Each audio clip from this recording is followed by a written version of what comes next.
Se ha llegado el fin del 2025 y aquí en Hablemos MMA ustedes saben que a mí me gusta repasar lo que vimos durante el año y específicamente alrededor de ciertos sectores, ciertas áreas. Entonces, como ustedes ya pueden ver por aquí esta cara familiar que traemos al canal, Álvaro Colmenero, vamos a estar hablando sobre el 2025, sobre las artes marciales mixtas españolas, dándoles un resumen de lo bueno, de lo malo y también de lo que está por venir. Así que, Álvaro, primero que todo, muchas gracias por acompañarme aquí. ¿Cómo estás, hermano? Hace un tiempito que no hablábamos. Sí, ¿qué tal, Dani? ¿Cómo estás? Un auténtico placer estar aquí contigo. La verdad que hacía ya pues unos mesecitos, yo creo, que no Mm. entablábamos conversación de manera pública.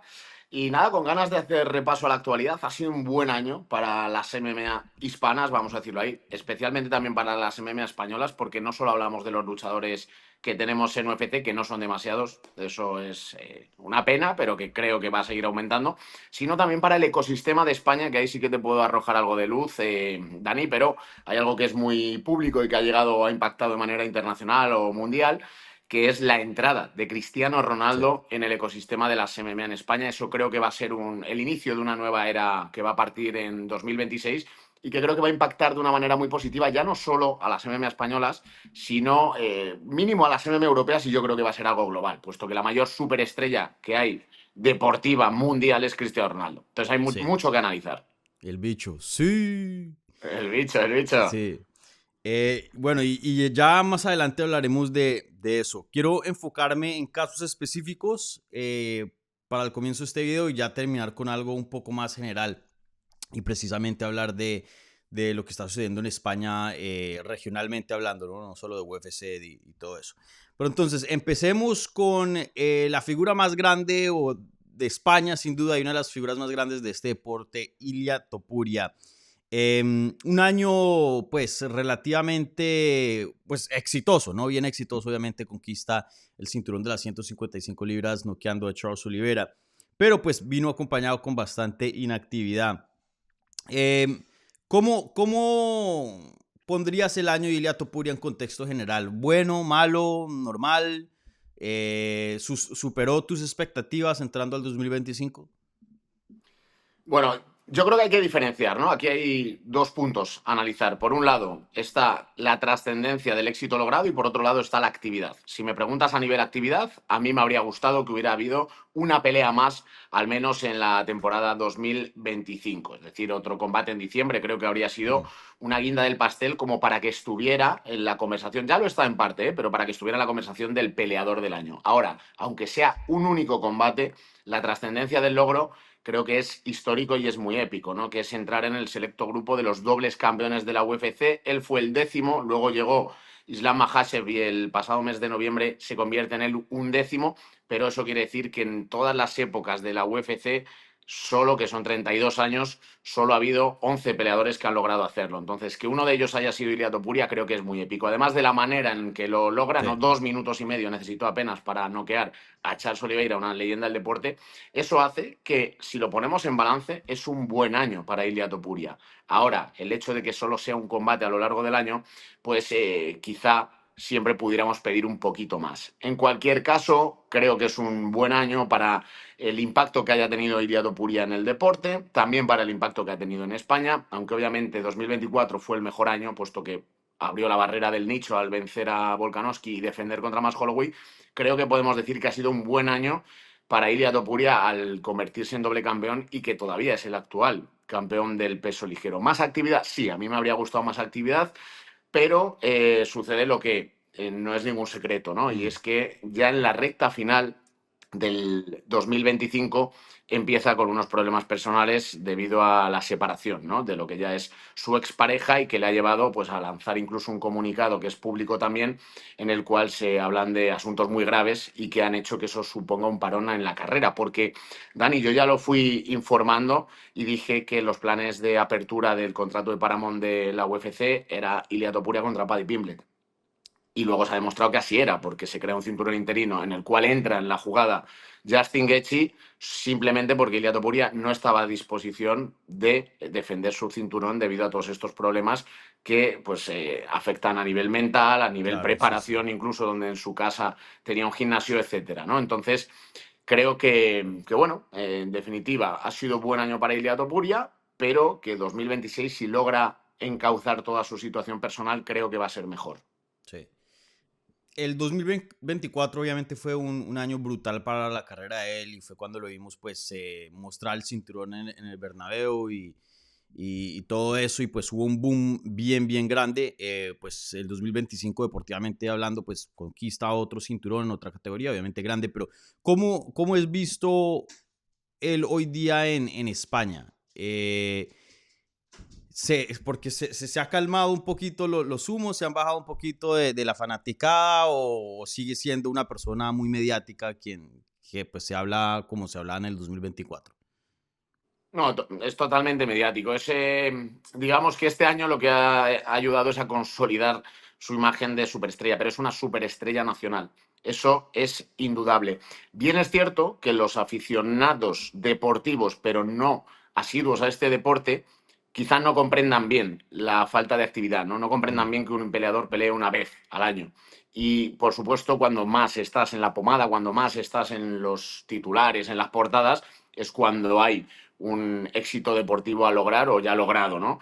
Y en este caso solo ha habido uno, que ha sido en el mes de junio, pero eso no le resta ni un ápice de la figura que ya se ha convertido superestelar Ilia Topuria dentro de España. O sea, cuando se ponen a hacer los tops ahora mismo de quién es famoso, vamos a decirlo así, o exitoso dentro de su disciplina deportiva, te va a salir Carlos Alcaraz, te va a salir Carlos Sainz Jr. y Fernando Alonso en Fórmula 1, te va a salir pues en fútbol, obviamente, los Mbappés, y si tiras ya de gente nacional, pues los de la selección española de fútbol, e Ilia Topuria te va a salir en esas listas. Es decir, era impensable esto hace 2, 3 años, mm, que un luchador de MMA fuera a ser de los deportistas más famosos del país. Eso creo que está intacto. Lo único que va a necesitar esa actividad en sí. 2026, ¿no? Porque ahora mismo, desgraciadamente, se habla más de su asunto personal que de su asunto deportivo. Y eso todo se borra de un plumazo en el momento en el que vuelva a entrar en el octágono y más aún si logra un éxito deportivo como podría suceder, ¿no? Ya sea, y lo podemos hablar ahora si quieres, la unificación del cinturón Mm. o un salto a las 170 libras, que son las dos opciones que hay en el horizonte para Ilia. Sí, sí, no, ahora te quiero preguntar acerca de eso, pero lo del, la separación que está teniendo con su pareja Georgina, ¿qué tanto ha sonado eso? Tú sabes, pues que eso es un topic de pronto para nosotros que nos enfocamos en el deporte, no es que sea así algo muy interesante, por decir así, bueno, es algo personal, pero pues para la farándula y todo eso y la gente que le gusta hablar, pues es un topic muy caliente, ¿no? Entonces, ¿qué tanto se ha movido eso en España? Sí, sobre todo porque han habido acusaciones pues bien serias, ¿no? De parte de su expareja de abuso y eso. ¿Qué tanto le ha impactado eso a la imagen de Ilia Topuria y cómo es visto eso hoy día en España? Bueno, al final Ilia Topuria forma parte de la prensa rosa. Le gustara más o le gustara menos, Mm, es un deportista con un perfil muy mediático y con un perfil muy atractivo para los medios de comunicación que podemos catalogar rosas, ¿no? Programas televisivos que hablan siempre de la vida privada de sí. los actores, actrices, cantantes, artistas, etcétera. Y creo que Ilia ya había entrado, más allá de que esto sucediera o no, había entrado en ese círculo. No, no él personalmente quiere entrar, pero que ya se habla de su vida Mm, personal y obviamente pues ha habido movimiento y en los programas de televisión rosa que yo jamás veo, pero sí que tengo constancia de que por allí pues han estado hablando y analizando la situación. A mí no me gusta tampoco entrar en esto. Obviamente, como periodista de MMA, es una situación que le afecta a su parte deportiva y es la que yo he estado analizando incluso en mi propio canal en Colmenero. Pues obviamente tienes que hablar de que esto supone un parón para la carrera y que no es deseable. Es una putada hablando pronto y mal, ¿no? Pero de ahí a todo lo que vaya a suceder, espero que se resuelva de la mejor manera posible en los próximos meses y que Ilia Topuria vuelva a la actividad, que es lo que todos los que nos dedicamos a las MMA queremos, ¿no? Pero es innegable que eso te va a afectar personal y deportivamente, aunque sea por el parón que supone, incluso a la UFC le lleva a crear un cinturón interino, que yo mm, siempre lo hablaba, ¿no? Cuando di la información aquella, Dani, de Islam Makhachev, Ilia Topuria no va a pelear por un cinturón interino, o Islam Makhachev va a dejar su cinturón o lo va a tener que defender contra Ilia, se me tiraban encima, ¿no? Como, joder, ¿cómo que no va a haber interinos, no? Los interinos ya se decidió no crearlos, a no ser que hubiera un argumento válido para la UFC. Y este ha sido un argumento válido, le ha expuesto Ilia Topuria a los que más mandan en la UFC su caso personal y han dicho que, por supuesto, le daban un chance y que se iba a crear el cinturón interino. Eh, ¿Qué tanto tiempo esperas que Ilia Topuria esté afuera? Obviamente, como pues mencionas, hay algo, un caso ahí personal, ¿no? Pero pues sí hemos visto indicaciones, como mencionaba, de acusaciones de su expareja de pronto abuso y eso que ya puede entrar a lo legal. Y obviamente si hay un proceso legal, por lo general UFC no tiene peleadores peleando y eso. Entonces, ¿cuánto tiempo crees que Ilia Topuria puede estar fuera? No sé si tienes algún tipo de información de cuánto esto pueda tardar en resolver. No, pero es que tampoco hay demasiada información, ¿eh, Dani? O sea, de momento ahora lo que sabemos es el comunicado de Ilia Topuria en el Mm, que él alertaba o denunciaba un intento de extorsión y sí, amenazas de no publicar ciertos asuntos a cambio de dinero. Y por otro lado, que Georgina decía que cierto medio había publicado que se presentaba una denuncia por ciberacoso. Pero hasta ahí está el asunto. De momento no ha trascendido más y imagino que esto ya va a estar judicializado plenamente. No sé si habrá filtraciones o no, pero es muy posible que esto se tenga que solventar en los juzgados. En la parte que nos incumbe, que nos interesa, yo creo que se va a acelerar o que se va a apretar lo máximo posible dentro de que estas situaciones judiciales son muy lentas. mm, Ya de por sí la justicia es lenta en España, pero este tipo de casos, si no se llegan a acuerdos previos, se pueden alargar. Creo que Ilia Topuria debería de apuntar, pero esto ya es algo que nadie sabemos, porque va a depender del caso, va a depender de cómo se claro. desarrolle todo, pero yo apuntaría a junio. Sinceramente creo que la Casa Blanca, como él ha pedido en alguna ocasión, no va a ser. Creo que la Casa Blanca va a ser otra cosa. Por mucho que Dana White diga que los mejores y las mejores peleas van a estar allí, yo creo que es otra cosa. Lo que se busca con el perfil de la Casa Blanca, se busca más, pues quizá con que de verdad se cumpla un McGregor y un John Jones, ya tienes la Casa Blanca más que repleta y podría siempre argumentar que ha sido el mejor cartel de la historia por juntar a estos dos superatletas.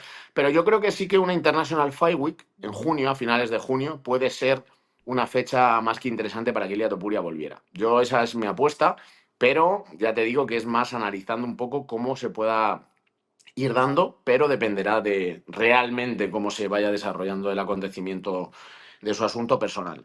Claro, sí, y pues veremos eso que arroja y cuánto tiempo se va a tardar en resolver. Lo que sí sabemos es que cuando regrese, que no sabemos dónde ni en qué fecha, pero será contra el ganador de Justin Gaethje contra Paddy Pimblett, obviamente porque ellos van a estar peleando por el título interino ahora en el primer evento del 2026. ¿Tú quién crees que va a terminar peleando contra Ilia Topuria entre esos dos? ¿Quién creo yo que va a ganar? Yo creo que se la puede llevar Paddy.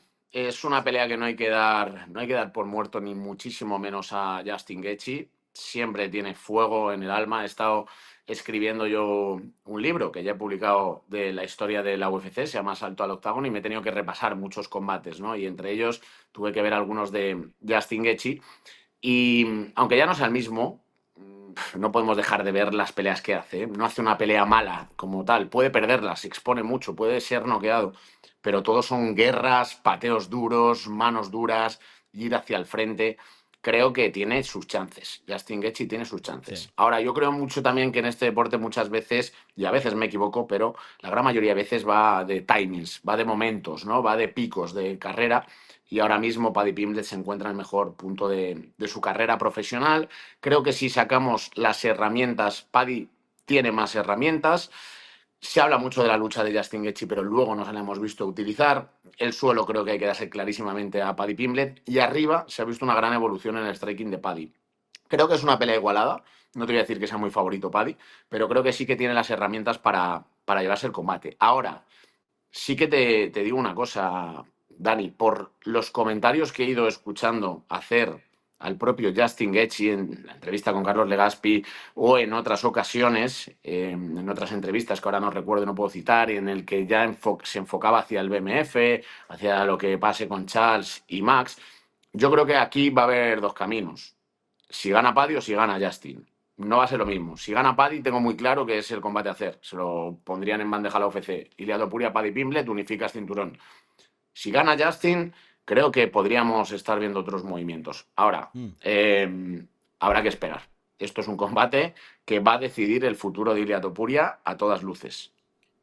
¿A eso a qué estás insinuando? O sea, que no va a haber, que no podría haber unificación de título y que de pronto que se suba a 170, ¿eso estás pensando?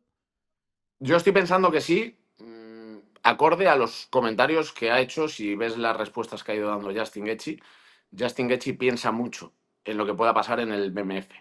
Entonces, él mismo no piensa en el combate de Ilia Topuria y yo con mis análisis dejo o puedo leer entre líneas que no sería lo mismo para Ilia Topuria que gane Paddy a que gane Justin Gaethje. Claro. Sí, y sin duda la pelea más grande, por lo menos mediáticamente, sería contra Paddy Pimblett. Eso sería enorme, ¿no? Oye, algo que he notado entre esos dos, como que se llevaban bien mal, ¿no? Al comienzo de su relación. Y obviamente vimos ese incidente que hubo en un hotel en Londres en un Fight Week hace unos años atrás. Pero como que ya ha pasado a menos personal, a más negocio, pienso yo. Como que ya las cosas se han calmado entre esos dos.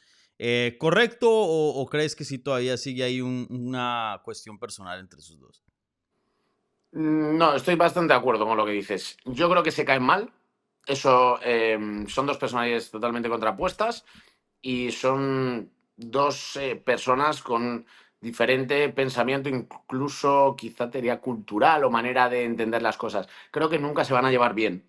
Mm, Pero la mala sangre, en la cual ya podían entrar cosas muy turbias en cuanto a debatir con ellas o enfrentarte con ellas, como puede ser la vida personal, la religión, el asunto geopolítico, creo que todo eso va a quedar de un lado.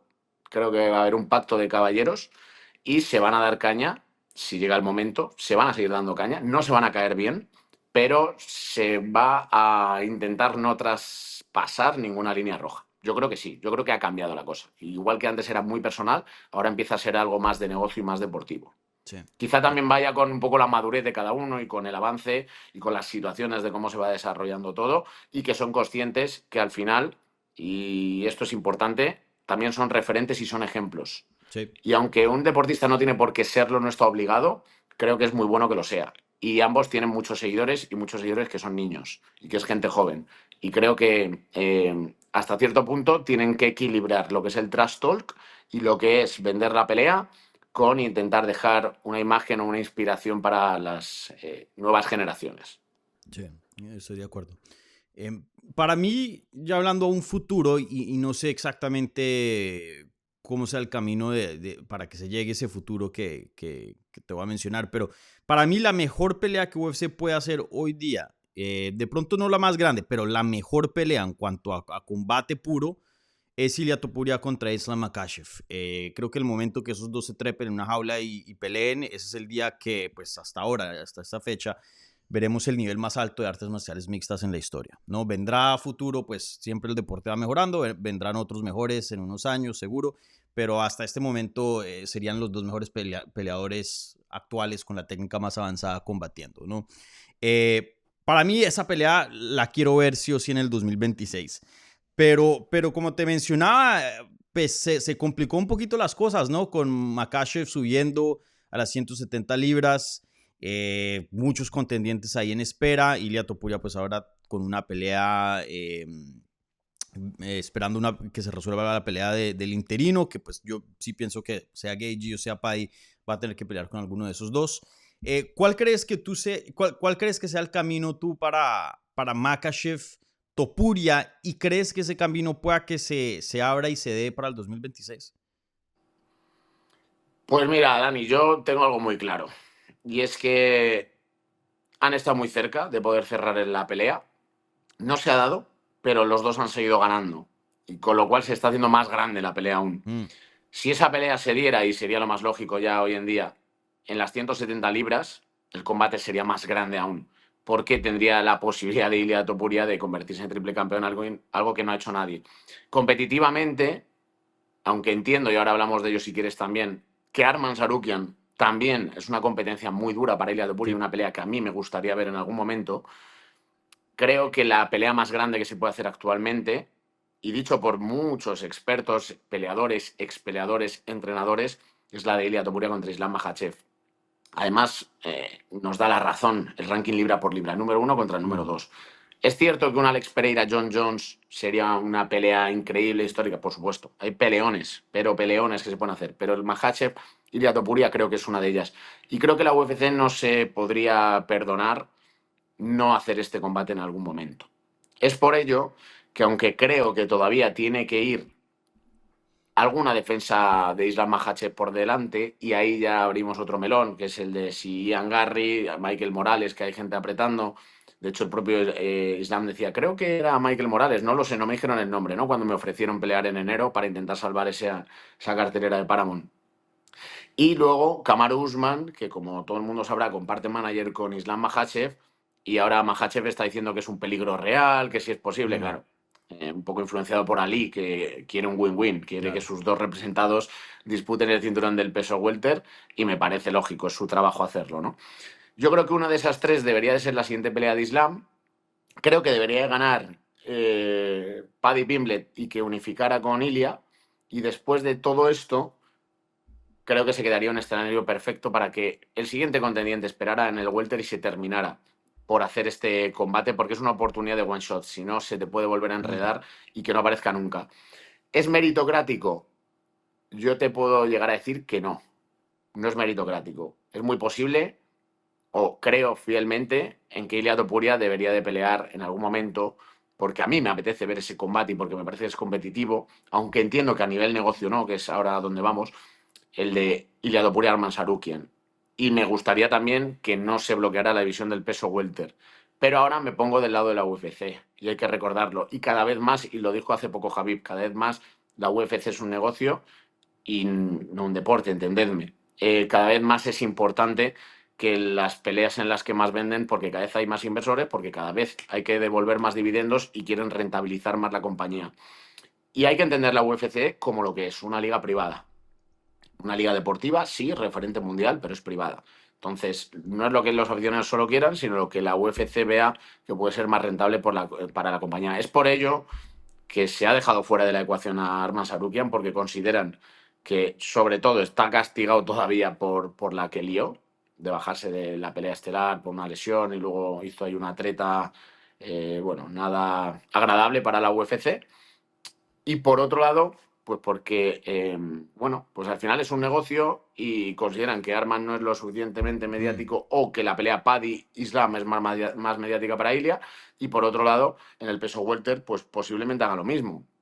Y tirarán la pelea que ahora mismo están todos como muy parejos. ¿A quién se la das? ¿A Ian? ¿Se la das a Michael? ¿Se la das a Usman? Pues pondrán en la balanza, o a Rakhmonov si quiere volver, lo pondrán en la balanza y la que crean que más va a vender es la que van a poner, no la que piensen que se lo merece Sí. mucho uno u otro. Yo creo que Islam e Ilia Topuria van a tener que pelear y defender el título una vez en sus respectivas categorías y después de una defensa creo que sí los pondrían a pelear, sea a finales de 2026, principios del 2027, veremos. Sea Gage o sea Paddy, yo creo que Topuria va a terminar peleando contra el, el, el campeón interino y unificar el título, y creo que desafortunadamente, y lo digo, la UFC va a ser Islam Makhachev contra Kamaru Usman porque es una pelea ganable, lo digo entre comillas, sigue siendo una pelea obviamente complicada, jodida para cualquiera, pero comparada a un Michael Morales, a un Ian Garry, de pronto un poquito más manejable, ¿no? Creo que ese es el camino. ¿Tú crees que de pronto no arriesgan, de pronto los aguantan un poco más, de pronto, como mencionas, crees que de pronto no se unifica el interino en 155? Es que tiene, a ver, tiene unas cartas muy interesantes para jugar la UFC, pero las decisiones van a abrir cosas muy buenas, pero van a cerrar otras también cojonudas. Entonces, Mm, va a estar en un momento complicado en cuanto a la decisión. Yo lo que veo bastante claro pero ya te digo que es interpretación, es que ganara Paddy y sea Paddy Ilia, y por otro lado, que fuera Paddy Ilia en junio, y por otro lado, que mientras Islam defendiera con Ian Garry. Yo creo que con Ian Garry. Es verdad que Ian Garry está en un momento de forma espectacular, que ni siquiera Belal pudo con su lucha imponerse a Ian Garry, pero yo creo que la de Makhachev contra Ian Garry sí que puede llegar a ser muy efectiva. Mm. Pese a que en el striking es una locura lo que está haciendo Ian Garry, porque es muy táctico, muy estratégico, muy bueno, muy dañino, es espectacular. Pero yo creo que podría pasar eso, un Topuria Paddy, un Islam Garry, y si ganan los dos, darle el chance a Ilia de que subiera, abandonando su título, por supuesto, que es la norma que ya ha establecido la UFC, a no ser que le dé por cambiarla, y que pudiéramos ver ese super combatazo que sería extraordinario, ¿no? A nivel números, yo creo que movilizaría todo lo del mundo. Esa es la otra, ¿no? Pasarían a mí idealmente me gustaría ver esa pelea en 155, pienso yo. A mí Creo también. que es la categoría óptima para los dos, pero lo más probable es que sí sean 170, ¿tú piensas? O chance de que de pronto Sí. Islam regrese a 55. No, yo creo que sería 170, porque precisamente está esa oportunidad, ¿no? Y sobre todo, al menos es lo que Ilia iba a empujar sí o sí, que es la oportunidad bastante única, aunque puedes reventar un poco las divisiones, pero Mm, es verdad que es una oportunidad bastante única que pudiera ser, si gana, que sería muy complicado, obviamente, pero pudiera ser triple campeón y yo creo que sí que le darían esa oportunidad. Dejaría rienda suelta en el ligero, que va a haber mucho talento también para que se juegue, y sería la oportunidad. Yo creo que deportivamente, para que no hubiera tanta diferencia o tanta desventaja quizá para Ilia, que las 155 libras sería lo suyo. Pero creo que a nivel entidad y negocio, pues vende mucho el hecho de que Ilia pudiera ser triple campeón y las 170 y el morbo de cómo estará Ilia en una división tan pesada, etcétera, ¿no? Entonces yo creo que sería ahí. sí.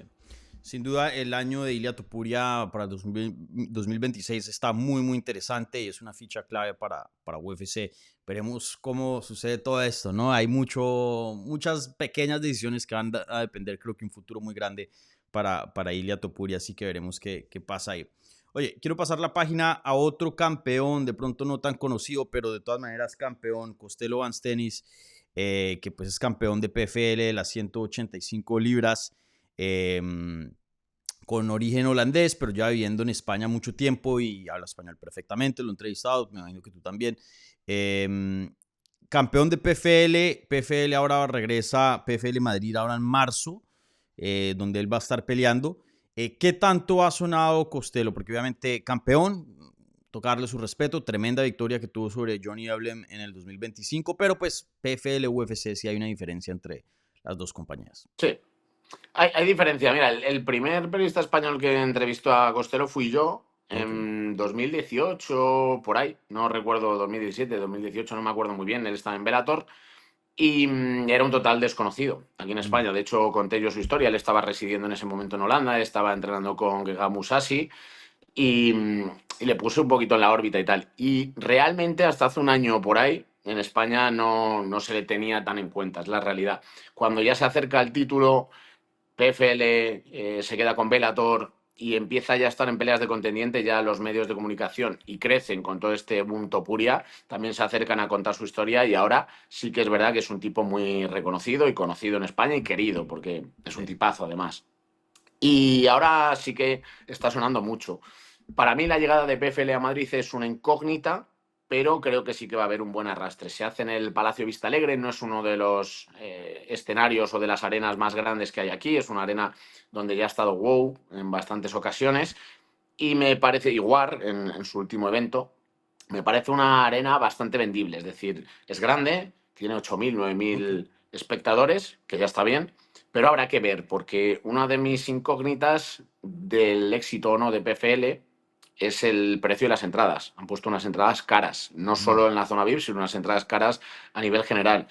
Y hay muchísimo peleador español. Luego hay peleones, está Costello con Fabián Edwards, está Gino Van Stenis, con el rival el 7-2 que acaban de anunciar también. que vienes de Escocia, tienes peleas muy buenas y luego mucho luchador español. Yo no sé hasta qué punto el público español, para ver producto español también, que me encantaría que sí, pero está dispuesto a pagar una entrada tan cara. Hablamos a lo mejor de 200, 300 dólares, para que te Bastante. hagas una idea, ¿no? Sí. Es caro. Pero sí que va a moverse mucho, periodísticamente, mediáticamente, va a tener mucha repercusión, se va a ver y va a ser un eventazo. O Mm. sea, un cartel muy, muy interesante. Yo voy a estar ahí a muerte apoyándolo, por supuesto. Y esperemos que lo revienten. Mm, ¿Qué diferencias hay? Bueno, pues que, claro, de PFL a la UFC la diferencia es toda, o sea, Sí. es mucha. Yo estoy súper encantado, PFL se ha adelantado a la UFC, de que venga PFL y voy a estar allí y bueno, iré a cubrirlo, pero pagaría, si no una entrada también por ir a verlo. Pero a nivel efecto pum, mm, eso va a suceder cuando venga la UFC. Porque la UFC es otra cosa, es una realidad. Ahora, eso no quita que Costello es una estrella ya, ¿eh? Un campeón de PFL es una estrella. Y se nota en el arrastre mediático y se nota también en el impacto que ha tenido en la comunidad internacional con esa victoria contra Johnny Evelyn. ¿Ustedes cómo consumen PFL? O sea, ¿por dónde transmite PFL allá en España? Aquí en España es en DAZN. Ok. En la plataforma DAZN puedes ver los eventos de PFL. Obviamente, lo que te decía, no tiene el mismo seguimiento que la UFC, pero es verdad que cada vez más la gente se va acercando a ver los eventos también de PFL, sobre todo esa gama que solemos llamar de hardcore fans, ¿no? El hardcore Mm. fan se lo ve en las principales al menos, ¿no? PFL, Octagon muchas veces también, que se pasa por DAZN y por supuesto la UFC. Al final hay muchas ligas, pero lo complicado es trascender, ¿no? Convertirte en Claro. un poco aspecto mainstream. No creo que la gente vea todos los fines de semana PFL que hubiera, pero habiendo participación española y con un campeón con nacionalidad española como Costello, pues creo que sí que va a haber una buena audiencia. ¿Cómo crees que le va a ir a Costello contra Fabián Edwards? Una pelea complicada, ¿no? Edwards viene de Mm. ganar el torneo de PFL. Tremendo knockout sobre Dalton Rosta. De hecho, yo estoy ahí en persona. Se ha visto muy bien. Para los que no saben, pues hermano de Leon Edwards, es campeón de UFC. Pelea complicada, ¿no? Era complicada, sin duda alguna. Ya se enfrentaron hace 5 años, pero mucho ha cambiado el asunto. Ambos tienen un KO que es clavado con ese high kick Mm, fulminante. Yo sí que creo que el favorito es Costello Vanestenis.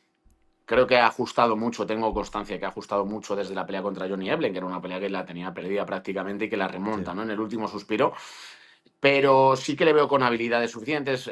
Fabian Edwards es muy buen striker, es calmado, es un tipo táctico, estratega, pero creo que en este caso la verticalidad, la agresividad que le imprime en su juego Costello Vanestenis le va a permitir imponerse. Yo creo que se lo puede llevar por algún caos técnico, me atrevería a decir, pero es una pelea complicada. Mm. Es una pelea en la que no sabemos si alguno de los dos va a utilizar la herramienta de la lucha para calmar el combate, si alguno se la puede llevar también en el suelo. Una pelea con alternativas abiertas, ya sabemos que muchas veces dos strikers acaban intentando probarse en otras áreas, pero le voy a dar el favoritismo, un 60-40 a Costello Sí. Vanestenis. Sin duda una pelea muy importante, revancha, como mencionas, y bueno, también bastante presión para Costello, porque pues primer evento en España de PFL, y pues yo sé que han habido eventos grandes como WOW, mencionas, y otros, pero pues PFL ya trae ese aspecto internacional, ¿no? Entonces, bien interesante. Voy a ver si me pego el viaje por allá, no sé, sería bacano ver PFL por allá en Madrid. Yo, cualquier excusa que pueda hacer para irme a Madrid es válida. Bueno, Oye, ya sabes, aquí súper bienvenido, Dani. Así que vale, manténme informado. sí, sí, te dejo saber. Bueno, pasamos la página y regresamos a UFC. Joel Álvarez hace su debut en el 2025 en las 170 libras. Me acuerdo muy bien cuando tú y yo estábamos en Jacksonville, que hablábamos un poquito de Joel Álvarez, y tú querías que se quedara en En Tampa 150. fue. ¿Ah? En Tampa. En Tampa, qué pena. Tú querías que se quedaran 155, pues estaba entre esas dos categorías, obviamente teniendo desempeños brutales, pero pues el corte de peso, la inactividad, 170 también siendo una división complicada. Al final del día terminan 170. ¿Qué pensaste de esta decisión? Obviamente una decisión gigante para una carrera de Prime, donde está hoy día Joel Álvarez. Pues mira, yo, Dani, lo habíamos hablado allí, ¿no? Yo veía tan claro que en dos, tres peleas estaba peleando por el cinturón Joel Mm, Álvarez y que tenía todas las posibilidades y que jugaba con una ventaja competitiva enorme debido a su peso, o sea, su altura y el peso que dan, muy alto para la división de las 155 libras. Pero al ver cómo ha hecho la transición, estoy muy contento por él, por varios motivos. Uno, le conozco bastante personalmente y sé que le ha cambiado la vida mucho a mejor, tanto la suya como la de todos los que le rodean, y eso es importante también. Creo que está mucho más sano, lo más importante es que sí. tiene mucha más salud y por eso me parece que aunque egoístamente yo decía que se mantuviera en las 155 libras porque mi mente lo veía muy claro, creo que ha sido un cambio muy positivo para Joel y que quizá, eso sí, tendría que haber llegado antes. Mm, Una vez ya llegado y visto lo que hizo con Vicente Luque, creo que es la división donde va a ser muy competitivo también, una división en la que se siente más fuerte, en la que el recorte es recorte de peso, ojo, porque parte ahora desde más libras o desde más kilos, pero en la que creo que va a ser un peligro real para la división. Talento hay mucho, demasiado. En ese top 15 del peso mm, welter va a tener un camino muy complicado para intentar llegar a los puestos de arriba. Pero creo que va a tener más actividad, esa actividad le va a llevar a poder tener más oportunidades, a tener el favor de la UFC y le vi muy bien. O sea, Vicente Luque es un bicho dentro del welter, no es muy sí, sí. alto, pero es muy fuerte, tiene un cuello enorme, es un tipo muy peligroso y arrolló a Vicente Luque. Entonces, creo que las peleas fuertes de arriba van a ser muy complicadas para él, pero sí que confío en que va a poder estar en el top 15 y haciendo un camino sin prisa, pero sin pausa hacia ese top 5. ¿Eh? Mm. ¿Contra quién te gustaría verlo para su segunda pelea en Welter? Como mencionas, le gana en octubre a Vicente Luque, que fue su debut, que lo tomó un corto aviso, ¿no fue? Esa pelea. Sí, sí, un corto aviso de nada, de 20 días creo que Sí, fue, o sí. 15 días, no recuerdo. Vicente Luque, pues no estaba en los rankings en ese entonces, pero de todas maneras un nombre importante en esa división.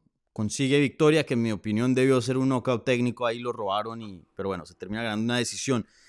¿Cuál crees que sería el siguiente paso para Joel? Yo le daría dos opciones, o un top 15 o un nombre conocido fuera del top 15. Mm, Por ejemplo, propongo Steven Thompson. Un Steven Thompson creo que sería una pelea que sumaría sí, mucho para Joel Álvarez. Es un nombre que ha sido ex retador, es un tipo muy vistoso, de los que le divierten pelear a Joel. Aparte sé que le hace mucha ilusión enfrentarse a Steven Thompson. Y creo que es una pelea que aunque no sea un número 14, te suma muchísimo una victoria contra un claro, Steven sí, sí. Thompson. Y si no, ya nos iríamos al top 15. A mí se me ocurren dos nombres, que uno es D-Rod, Daniel Rodríguez, el Sí, número también 15, bueno. y hay otro que me parecería muy interesante, que sería Gilbert Burns. Creo que Uf, sería un salto muy grande para Joel en caso de victoria y lo tiene todo. Lo tiene retador, que está en el top 15 y sería un ex retador, claro. Sería un combate muy interesante para Joel. sí. Sí, y la añadición de Joel a las 170 libras me encanta porque creo que hay peleas fantásticas para hacer. No creo que ahora mismo no, porque necesita coger cancha y en 170 libras, ¿no? Pero yo pienso a veces a futuro, no sé, una pelea con Carlos Praches, una pelea con Ian Garry, con Michael Page, con este tipo de strikers que pues son muy vistosos, sería excelente. Sí, yo estoy muy contento por Joel Álvarez en 170, como mencionas, la salud es primordial, es lo primero, y pues ahora está mucho más contento, se vio bien, sí lo vi un poco más chico Sí, que Vicente Luque, pero espero que haya también un tiempo de acoplación a 170, de pronto, no sé si tú lo has visto recientemente, si lo es más grandecito, me imagino que también va a subir algo está enorme. de peso en su transición a 170. Bueno, ahora pasamos a otro peleador, Dani Vares. No lo hemos visto muy activo. Si nos puedes dar un update de Dani, qué está pasando con él. Obviamente no está en las mejores circunstancias ahora mismo en la carrera. ¿Qué crees que le sigue y qué piensas de Dani Vares hoy día? Yo, mira, Dani, te matizaría una cosa porque entiendo por lo que lo dices, pero yo diría, está en la mejor situación de su vida. Es decir, Dani es un tipo que llegó muy tarde a la UFC, que Sí, se tiró toda su carrera profesional ganando cinturones internacionales en BAMMA, en todas las promotoras que podía, peleando en WC, ¿no? En Combate Global, en todos los sitios donde podía. Ahí estaba Dani para intentar abrir la puerta de la UFC. Y yo creo que él ya se toma esto como el regalo, ¿no? Por añadido. Ahora, en cuanto a lo que estás diciendo, tú estás en una situación comprometida. 4 peleas del contrato y ya ha cumplido 3 y va con un 1-2. Ujú. Está en la cuerda floja, 37 años. Es una realidad. No podemos esconder que Dani Vares lo tiene muy complicado ahora mismo para continuar en la UFC. En cualquier caso, lo que nadie le quitará es que mínimo va a hacer 4 combates. Ha estado en el Entran Gym de Tijuana, haciendo ahí un pre-training camp, yo creo. Si no me equivoco, regresó a España ahora para pasar las Navidades junto con su familia, puesto que ha tenido un bebé, un niño pequeño, y ahí ya está empezando a pedir pelea. O sea, Dani está a la espera de pelea. A mí se me antojaba el 28 de febrero en México, pues un buen escenario, algo así como pelear en casa. Ya que la Mm. UFC no viene a España, pues México en parte es la segunda casa de Dani Várez. Entonces, creo que esa sería una buena cartelera y si no, aquí veo una posibilidad muy clara, que sería la de Londres. Peleador europeo en Londres, le buscas a un peso mosca británico, que los hay, y, y ahí creo que podríamos encontrar el rival que pues, sería el 21 de marzo, si no recuerdo mal. Entonces, creo que le queda un shot, un disparo. Si hace algo muy loco y logra una victoria espectacular, se puede llevar una renovación añadida. Si vence por los pelos, no tengo claro que lo renueven sí o sí. Ojalá que sí. Y si pierde, está fuera de la compañía. Sí. Entonces, pues una pelea de mucha presión, de riesgo, pero también Dani, repito, creo que está en ese mood mental de, mira, yo ya lo he logrado, todo lo que me venga es añadido, ¿sabes? Es consciente de su situación. Sí. Sí, y también un récord, pues, no ideal, pues, para estar cerrando contrato dentro de UFC, como mencionas, pero muy engañoso también, porque esa primera pelea la toma en corto aviso contra Filio. Tiene una buena victoria contra Víctor Altamirano y contra André Lima, pues André Lima es un muy, muy buen peleador. Yo tengo mucho respeto por André Lima, que pues sigue invicto, ¿no? Entonces un poco engañoso ese récord y en el transcurso creo que siempre nos ha dado buenos combates, ¿no? Dani, así que veremos qué le sigue, pero sí, sin duda. Yo creo de todos modos que con que ganara su siguiente combate, yo creo que es una división que tampoco tiene tanta profundidad y que a la No. UFC le interesaría mantenerlo ahí, ya aunque fuera solo por el mercado español y luego aparte porque es un peleador vistoso. Mm. Es un peleador que da gusto verle pelear, que comete errores y por eso se le escapan a veces los combates, pero que es muy explosivo, es striker, va hacia adelante. Entonces yo creo que es un peleador que una división como el Mosca a la UFC le suma. Esperemos que Sí, ellos lo vean así también. sí, pienso yo, estoy de acuerdo contigo. Bueno, y hablando de otro peleador que todavía, bueno, es peleador de UFC, pero todavía no ha debutado, Echer Sosa, ¿no? Tuvo un excelente desempeño en lo que fue Dana White Contender Series, ganó su contrato y obviamente toda la historia y toda la situación que cargaba entrando a la pelea, que fue algo bien pesado, ¿no? Bien desafortunado, pues obviamente resonó mucho, ¿no? ¿Qué tanto sonó esa historia? Por lo menos aquí en los Estados Unidos vimos que Dana White pues estuvo ahí involucrado y pues tuvo ciertas palabras con Echer y pues por acá sonó bastante. Obviamente es una historia muy humana que conecta con cualquiera. No creo que tiene que respectivamente ser para los españoles o los hispanos. Creo que cualquier persona puede conectar con Echer y admirarlo, el gran esfuerzo que hizo. Eh, ¿Qué tanto sonó por allá en España? Y obviamente, pues de lo que yo he visto, es una persona muy, muy querida. Y antes de que debutara en Contender Series, que peleara en Contender Series, así es como me doy cuenta cuando un peleador está sonando por allá en España. El live chat siempre me preguntaba, hey, y Echer Sosa, ¿cuándo lo vas a entrevistar? Eso, tal cosa. Cuéntame, ¿cómo resonó su victoria y toda esa situación en España? Pues resuena muchísimo. Yo creo de todos modos que aquí lo más interesante, Dani, es el impacto internacional con el que entra la UFC. Porque en España ya sonaba mucho, pero en España veníamos, o sea, para mí, para empezar, es la narrativa más potente que he visto en la UFC en los últimos tiempos, al menos que se haga pública, ¿no? Que se haga una Mm, historia de ello. Porque sí. hay peleadores que tienen unas historias brutales de superación y que han pasado unas adversidades increíbles, pero no sale a la luz, ¿no? En este caso, es una historia que se ha vuelto mediática desde el primer minuto con lo del Dana White Contender Series. En España es que venimos ya arrastrando mucho la historia de Cher, porque Cher, que peleaba en WoW, que de hecho captura el cinturón de WoW y luego llega el Contender Series. Bueno, yo aquí parto de una base y no importa decirlo porque es una realidad, que yo le conozco hace 10 11 años, o sea, es muy cercano a mí. Y yo ya sabía su historia desde hace tiempo, que empezó enfermando su hermana, tuvo un Mm, cáncer de páncreas, falleció, peleó en WoW, ganó y la honró. Y luego ya sabíamos que estaba muy malito también su padre. Venció el cinturón cuando todavía no estaba muy claro si iba a poder llegar al cinturón. Lo subió a la jaula, le entregó el cinturón. Entonces era una historia de totalmente adversidad, superación y tristeza, porque es muy trágica. sí. Lo que pasa es que luego él lo convierte en energía positiva, pero es un drama, es un auténtico drama. Ya lo fuimos viendo. Y cuando ya llegó lo del contender, yo le entrevisté antes de irse al aeropuerto y ya me decía, yo ya me he despedido Mm, porque esto no pinta nada bien, ¿no? Entonces, es una historia que periodísticamente es un historión, pero obviamente está acompañada de drama y por eso es muy lamentable, ¿no? Que ojalá no hubiera pasado todo esto. Pero una vez sucede, pues me parecen las narrativas más fuertes que ha habido. Ha empatizado mucho la gente. Aquí ha sonado mucho, Dani, pero donde a mí me sorprendió que sonara tanto, porque al final es gracias al gesto de Dana White, entre sí. otras cosas, es a nivel internacional. Porque lo has dicho tú, esto no va de si me gusta más o menos España o los españoles, o los colombianos, o los de Dagestán. Esto va de personas, de vidas humanas y de Mm, historias que son muy trágicas, dramáticas y con las que la gente empatiza. Y la gente empatizó todo el mundo. El primero Dana White, porque a él se le acercan y le está entrenando, cortando peso en el gimnasio de Iridium, en Las Vegas, y le dicen, Echer, ¿quieres que...? Ya se había enterado él por una llamada telefónica del fallecimiento y le ofrecen cancelar el combate. Y le ofrecen posponerlo, ¿eh? Que le dan la oportunidad en otro contender de esta misma temporada. Y él dice que no.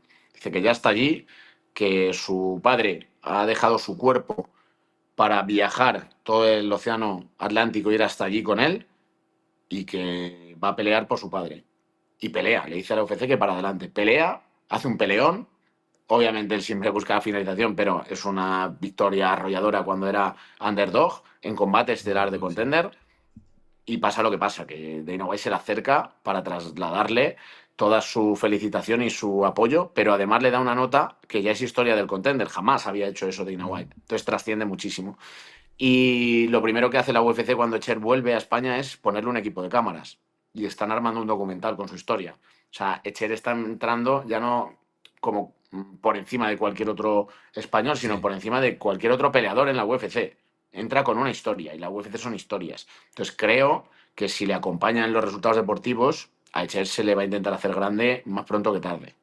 Sí, súper, sí, esperemos, le deseo todo lo mejor a hecho, pues sí, obviamente, como mencionas, una historia muy triste, ¿no? Obviamente el resultado final es victoria, es superación, contrato de UFC, pero todo eso viene en base a una adversidad y una situación muy, muy complicada.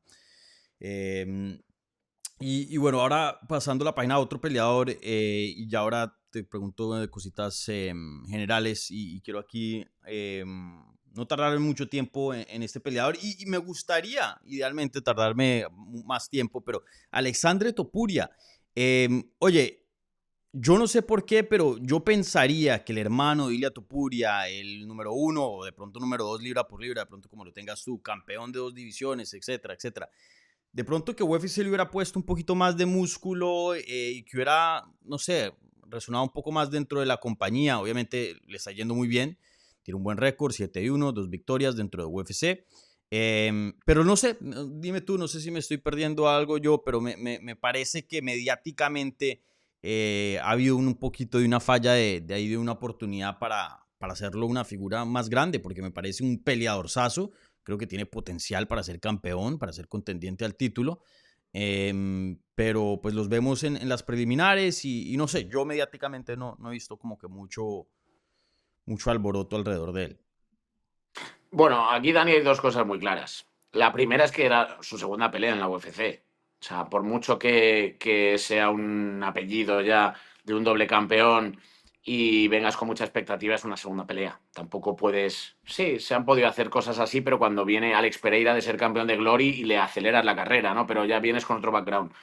Alexandre Topuria entra con 6 combates profesionales a la UFC y va poco a poco. Y luego el punto 2 es que va acorde con su personalidad. Alexandre no es Ilia. Alexandre es un tipo más reservado, es un tipo al que no le encantan los focos, es consciente de que los tiene que tener, pero no le encantan, no le gusta ponerse más presión de la debida, va paso a paso, y aún así me parece una segunda pelea complicada, para Sí, ser sí. en la UFC. Le ponen un Bekzat al-Makan, que era un killer, 10 victorias por KO de 12 triunfos que tenía, que venía de haber hecho un knockdown a Umar Nurmagomedov, posible futuro campeón de la división. O sea, era una pelea dura. Y yo lo decía, es una pelea de la que el ganador va a salir muy reforzado. Y Alexandre salió muy reforzado este combate. Sí, la gente exige mucho. El apellido Topuria, obviamente que Pesa, sí, siempre sí. pesa, obviamente, o sea, es una realidad. Pero creo que estuvo más que a la altura.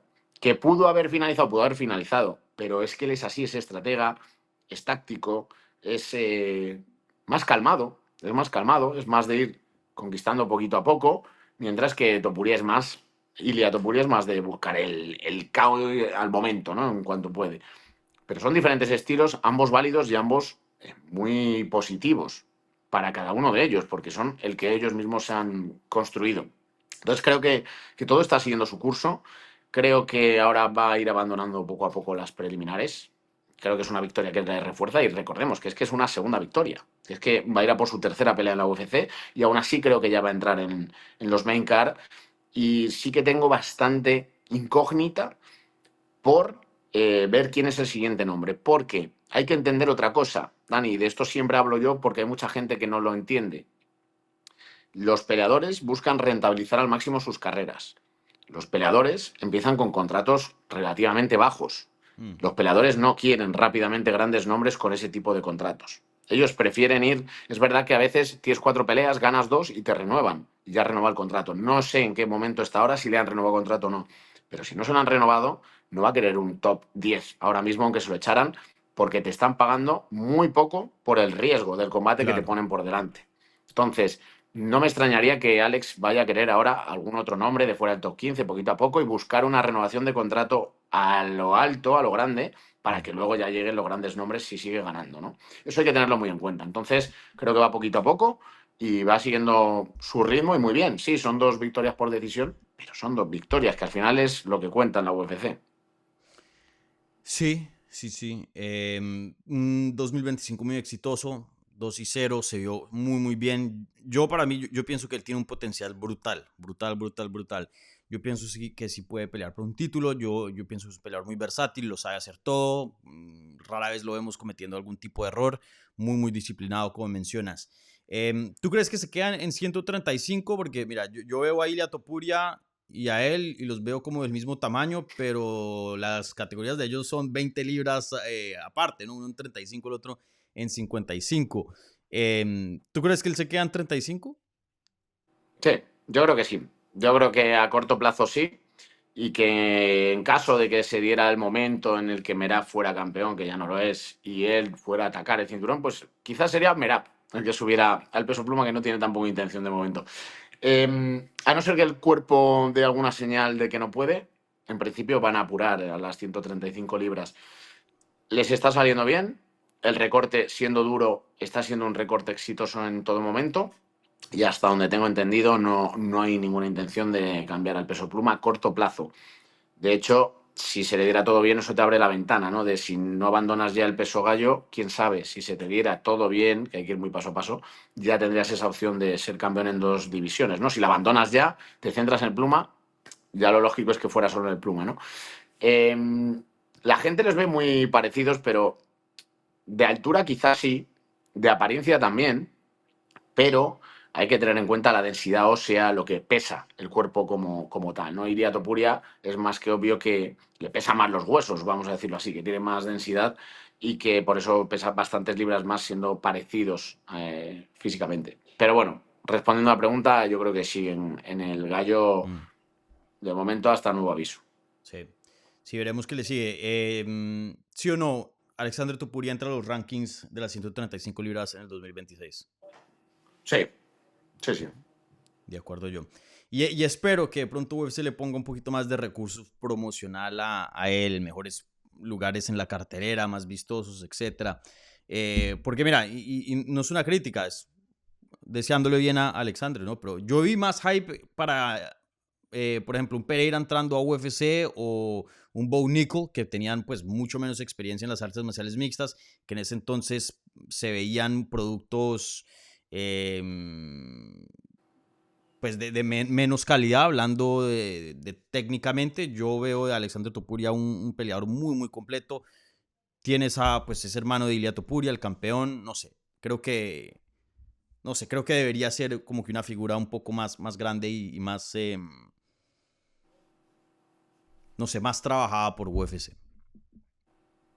A ver, entiendo lo que dices, pero que también es lo que te decía, va acorde un poco con Alexandre. Alexandre no quería que en su segunda o tercera pelea ya le estés metiendo un embedded, 1000 cámaras, la presión. Yo creo Pues que sí. él es consciente que tiene que ir paso a Claro, si eso paso. ya es su decisión personal, pues Claro, a ver, yo no lo sé si él ha dicho eso a la sí, UFC, sí. pero que yo sé que por su personalidad, en una primera o segunda pelea, pues tampoco desearía eso. Va a llegar, es que eso va a llegar. Y le va a Sí. llegar ahora, poco a poco. También necesitaba minutos de jaula y yo creo que el hecho de haber sumado media hora en 2 combates le ha dado mucho para que vaya desbloqueando poco a poco todo su potencial. Sí. Bueno, ya hablando así en cosas generales, lo mencionaste en la intro, pero en totalidad 2025, ¿te pareció buen año para las artes marciales mixtas españolas? 2025 ha sido un año histórico, completamente histórico para las MMA españolas. 2024 ya lo fue, se derribó la barrera del nicho con los éxitos de Ilia Ujú. Topuria, pero en 2025 creo que ha consolidado el ecosistema de producto nacional, es decir, no solo fijándonos en los peleadores que tenemos en la UFC, que lo han hecho muy bien también, sino en la industria, en el ecosistema. Y buenísima parte de culpa y en la realidad la tiene WoW. WoW ha ido escalando desde su nacimiento. Yo llevo colaborando con WoW desde el evento número 4. Vamos ya por el evento número 25 como numerado. Luego ha habido otros eventos WoW Talent, también gestionan los campeonatos de España. Pero a nivel de ediciones numeradas, este año ha sido una explosión brutal. Obviamente la entrada en el accionariado de Ilia Topuria le da otra perspectiva y otra escala mediática y otra escala de imagen. Y ahora, en la recta final, con una noticia que es que creo que no puede haber algo mejor para las MMA españolas y es la entrada en el accionariado de WoW de Cristiano Ronaldo. Y no de una manera simbólica, ¿eh? Entra con todo. Entra invirtiendo y entra para que esto se convierta en un negocio próspero. Y WoW lleva 5 o 6 años de meterle mucho dinero a la máquina para intentar construir un producto que Mm. luego le generara beneficios con los derechos televisivos, con el merchandising, con la taquilla, etcétera, ¿no? Pero cuando te entra ahora Cristiano Ronaldo, que es un tipo que tiene 680 millones de seguidores solo en Instagram, 80 millones de seguidores en YouTube, eh, ¿qué vamos a decir? Es la mayor superestrella deportiva global y entra y quiere apoyar la industria de las MMA en España, concretamente desde WoW, y quiere que WoW lidere y que WoW se expanda a Oriente Medio, a Portugal, a México, a todos los países posibles. Entramos en una nueva era, que es que una compañía española que nacía en origen para competir en el mercado europeo y para liderar sobre todo el español, se va a convertir en una super compañía global que habrá que ver qué movimientos hay en un futuro, pero que ahora tener encabezando a Ilia Topuria y a Cristiano Ronaldo, la promotora, te lleva a unos límites insospechados. O sea, tú Sí. imagínate solo, Dani, que Cristiano Ronaldo anuncie que va a estar en primera fila en un evento de WoW. O sea, es que te vende solo las entradas, simplemente la gente por ver a Cristiano, es así. O sea, es una superestrella que no somos conscientes de la globalidad que puede llegar a tener o el impacto que puede tener un evento. Entonces, muy contentos por esa parte y luego por todo el trabajo que se ha ido construyendo en WoW, que han hecho que desde el primer momento fuera una compañía que apostó por lo audiovisual, por la elegancia, por el buen trato al peleador, por cuidar el producto, ¿no? Y ahora, pues con ciertas caras visibles, va a despegar, va a ser una compañía española, pero internacional. Sí. Y me alegra escuchar eso, que regionalmente las artes marciales mixtas españolas les esté yendo bien, porque te digo, aquí en Estados Unidos ha bajado mucho. Lo que es UFC ha absorbido mucho. Lo que era lo regional ahora es prácticamente la promoción regional, se llama Dana White Contender Series. Eh, y bueno, pues hoy día estamos viendo menos eventos de las promotoras y eso localmente, porque pues es difícil generar dinero fuera de UFC, ¿no? Como compañía. Entonces me alegra eso. Eh, Siempre se habla, ¿no? De un UFC España. Me sorprende, o bueno, de pronto no sé si hasta este punto me sorprende, pero PFL le ganó a UFC a llegar a España, ¿no? Pues con este show que tienen planeado para el 20 de marzo. Em, UFC España 2026, ¿tienes algo de esperanza o no? ¿Cuántas veces hemos hablado ya de este tema, Dani? No lo sé, no lo sé. Yo ya apunto a 2027 porque soy consciente de cuando tú llegas a diciembre de un año, el siguiente año está prácticamente planeado. Mm, Entonces, si es un evento numerado, creo que nos vamos a tener que ir a 2027. Si es un Fight Night en cualquier momento del segundo semestre de 2026 lo podrían traer. Ahora, ¿hasta qué punto la UFC va a querer hacer un Fight Night teniendo la posibilidad de hacer un numerado con Ilia Topuria, Joel Álvarez, Alexandre, etcétera? Pues no lo sé, es que ahora mismo no lo sé, está en el aire. Yo mi apuesta personal es 2027, Dani, sí. porque sí que te da para todo este año irlo trabajando, decir esta fecha va a ser y va a ser esa y ya vas trabajando sobre esa fecha, vas moviéndote con socios locales de aquí y tal y te apoyas y lo vas construyendo ya. Creo que no se puede pasar más.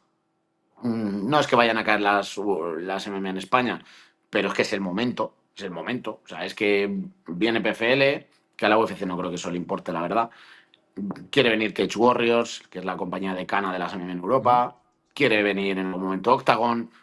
Brave decía en su día que igual venían. Bueno, miento, han venido a las Islas Canarias. A la península no, pero a las Islas Canarias han venido a Tenerife. Con lo cual Brave ha venido también. Eh, falta la UFC. Están tardando en venir. Yo creo que va a ser en 2027. Y es decepcionante, ¿no? ¿Cómo es posible que la UFC termine en Bakú, Azerbaiyán, y con todo respeto a la gente de Azerbaiyán, y no en España, ¿no? Hablando de este 2025, ¿no? Un país que pues tiene más nombres y no solo eso, pues tiene una fanaticada mucho más grande que en Bakú, ¿no? Se ha hablado y se ha hablado los jefes y los ejecutivos de TKO, que es la compañía madre de UFC, de que ellos exclusivamente ahora van a lugares si es que les pagan, es decir, tengan un contrato con una arena o sea el gobierno, como en el caso de Azerbaiyán. El departamento de turismo, obviamente, quieren tener a UFC. En el caso de España, que pues obviamente es un país grande donde vemos partidos de la Champions, la Liga, funciones grandes, ¿crees que UFC podría tener ahí algo viable que sea una arena o contrato con una arena o no sé, el departamento de turismo quiera traer a la UFC y les puedan pagar para que tengan un evento en España? Lo veo complicado. Yo creo que Dani ese ha sido claramente uno de los puntos de fricción de la UFC para no venir antes, que es el poco apoyo institucional que van a tener, ya sea de ayuntamiento o estatal. Las MMA han costado mucho introducirlas en España. Ahora con Ilia Topuria ha sido algo espectacular, pero sigue habiendo cierta reticencia, especialmente de algunos sectores políticos que mientras estén al mando no te van a poner Mm, un euro para que vengan aquí, ¿no? Ese, el de los horarios, el de las arenas, ha habido diferentes obstáculos que lo han impedido. Creo que la UFC tiene que pagar el peaje, de decir, bueno, es verdad que tengo países que me pagan y me pagan una millonada porque vaya, pero es que este mercado lo tengo que abrir, aunque no vaya a ser muy recurrente, lo tengo que abrir, porque es que ya tengo a un Joel Álvarez que ha ganado hoy mucho, 8 combates dentro de la UFC, tengo a un Alexandre que está subiendo en el gallo, tengo a un Echer Sosa que quiere hacer una historia diferente dentro de la UFC, tengo a un doble campeón. ¿Cómo no vas a ir? Pues tienes que pagar el peaje de que igual te va a salir menos rentable este evento, mm, pero lo tienen que pagar. Entonces yo creo que no va a haber mucho apoyo, por desgracia, porque no lo veo. Ojalá que sí, pero creo que no. sí. Y que 2027 tienes todo 2026 para ir trabajando y que te salga lo más barato posible el evento en España. Sí. A mí me parece una pena y eso es un problema que tengo con UFC. Ya ganan mucho dinero, acaban de firmar un contrato de 7